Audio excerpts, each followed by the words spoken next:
Welcome back. You're listening to the discussion Innovation in Government, sponsored by Carasoft on Federal News Network. I'm your host, Jason Miller.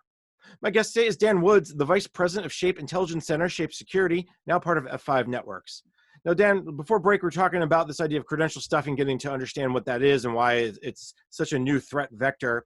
You mentioned this idea of the bad actors going after forgot password or create account endpoints. But this is not just about login either. I mean, other applications are targeted too. Walk me through some of those other applications. Sure. So some of them are like at insurance companies. If you want to get a quote for insurance, life insurance, auto insurance, typically there's a workflow you step through where you're answering a bunch of questions. We're seeing heavy amounts of automation against those endpoints. And the insurance companies are quite concerned because think about the millions of dollars they spend developing premiums, and then a competitor comes along or a third party and really reverse engineers all of their pricing. So that's one concern. We see fare scraping at hotels and airlines. In fact, one hotel once the room was the date and the dates for when they were going to check in and out, and the hotel property was selected by the shopper. The room was held for 15 minutes to give the shopper an opportunity to enter in their credit card. Well, when you use automation to do fare scraping, it locked up their entire inventory for 15 minutes. So huge impact. Something else your audience will certainly be able to understand is gift cards. I think everybody probably has a gift card or two, a stored value card in their wallet. There's places all over the internet where you can go to check the balance on those. And those are under heavy attack. All you really need to monetize one of those is the gift card number and the PIN. So they'll just go to a check gift card balance endpoint and just throw every possible gift card number, every possible PIN at it until they get one that has stored value in it. So yeah, there's quite a lot of automation against virtually every application across every vertical. One thing that impresses me about these criminals is they're creative and they're persistent. From a federal government perspective, you talked a lot about airlines and hotels. Now, GSA, for instance, runs the airline program, the government-wide hotel program, government-wide airline program. There's other things. Is this something that there's also happening across the government networks, not just these consumer sites that have a lot of traffic, but the federal sites too? I mean, is that something that we can as someone who speaks to the government professional, the CIOs and CISOs? Is there something that they can kind of keep in mind as they're setting these things up, but also using? Yeah, that's a great question. I'm intentionally using commercial and private sector examples because I can't use the examples from our government customers without revealing their identity. It's some of the things that we're protecting. If I mentioned what they were, it would immediately identify the enterprise. So I'm trying to avoid that. But the short answer is every single government organization is likely under some sort of automated attack. Any public facing, and we're not just talking about consumer logins, or we're talking about partner logins, vendor logins, supplier logins, contractor logins. Any public facing login will be sought out and attacked by these fraudsters. And I do threat landscape briefings for many government organizations. I just did one this morning, and I spent all weekend just analyzing their web and mobile applications. I must have found probably 10 applications, 8 to 10 applications that are vulnerable to automated attack and likely being attacked right now as we speak. All right, good. Appreciate your sensitivities there, but obviously just as scary when we hear what's going on. So there's this thing about the automated attacks that are they nearly invisible to a lot of agencies and a lot of organizations because, as you described in the earlier segment, the way that they are managed by bots, the fact is they're not coming from an IP address that's hitting a certain network or a certain portal, tens of thousands, hundreds of thousands of times an hour. Is that why that makes them invisible, or are there other reasons why these types of attacks can be invisible?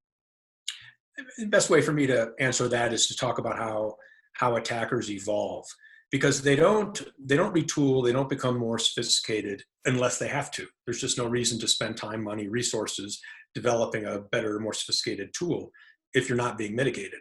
So in the beginning, they'll use tools like Sentry MBA or even curl just to launch a network level attack against the endpoint. And these tools, they're not browsers. They just replicate the network traffic that browsers generate. So it fools an origin server into thinking that it's a browser. Now, they don't generate mouse movements or keystrokes. They don't execute JavaScript. So defeating them is actually quite easy. Most enterprises will be able to see a huge spike in traffic, and then issuing a simple JavaScript challenge would stop that attack. But once that happens, then they evolve to using headless browsers or tools called Selenium or MIT Seculi. These are automation frameworks. They do execute JavaScript. They do allow you to generate mouse movements and keystrokes. So in the beginning, they will not typically be very sophisticated. Yeah, they're executing JavaScript. They might move the mouse, but it's in a perfectly straight line. They type maybe 15 keystrokes in under 30 milliseconds, things that are obviously synthetic.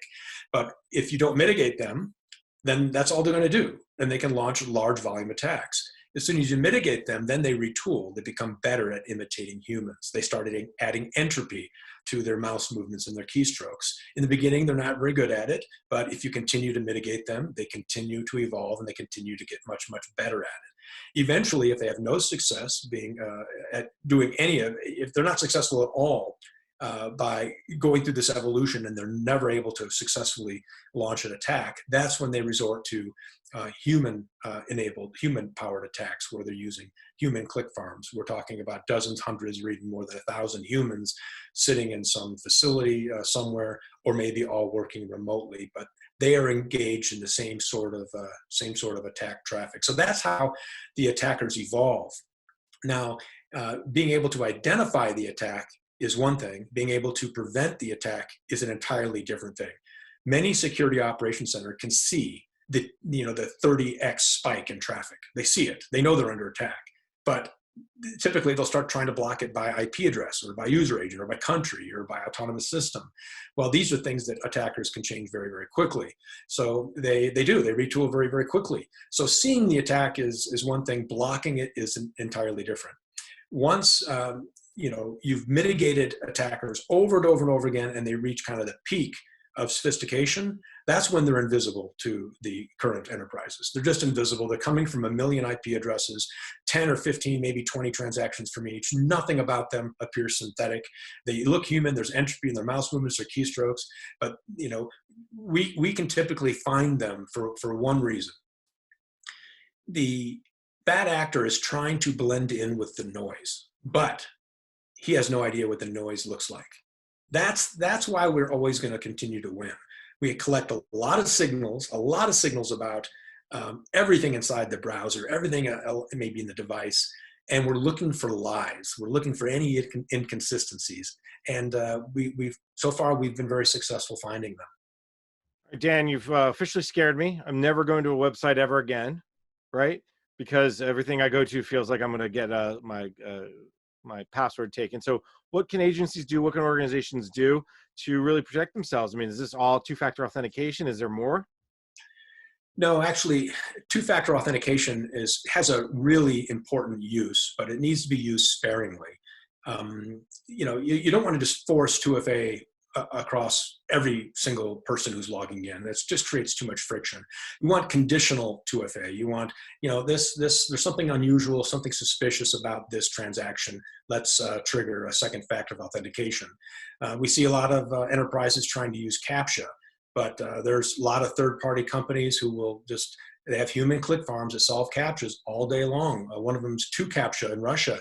I actually went to work for TwoCAPTCHA for a couple of days solving CAPTCHAs. I wanted to get a full feel for the experience of solving CAPTCHAs in this way. And I must have solved 60 or 70 CAPTCHAs, and I hadn't earned a penny US yet. So it wasn't the kind of thing that was going to generate a secondary income for me and my family. But it was fascinating because they train you. During the hiring process, they give you this training to teach you how to solve CAPTCHAs. And I badly needed the training because I wasn't actually very good at solving CAPTCHAs. But the point is CAPTCHAs, bad actors can, they're a speed bump to bad actors. And all they do is create friction for, legitimate, customers, if you will. So yeah, two-factor authentication, used sparingly. CAPTCHA, throw it out. knowledge-based authentication, get rid of that. Follow the NIST guidelines because they're well thought out. But the really only surefire way of protecting yourself from credential stuffing is to take down the login application, or you engage somebody like Shape who specializes in protecting enterprises from those sorts of attacks. I tell you, I'm a little surprised that you said, use two-factor only, conditionally or sparingly. It feels like nowadays everything is moving toward that second factor. I mean, if you, for instance, I mentioned the USA Jobs website, they're using the login.gov, and they send you a text to your cell phone. If you go to the gas station, you put in your credit card, it wants your zip code. It feels like two-factor is starting to come around. Give me a sense of why maybe you think that you got to find the right balance of two-factor and other ways. Well, two-factor, think about it. If I try to log in with a correct username and password, then second factor authentication is triggered. If I try to log in with a bad username and password, then I'm told bad username or password. So the server is responding two different ways.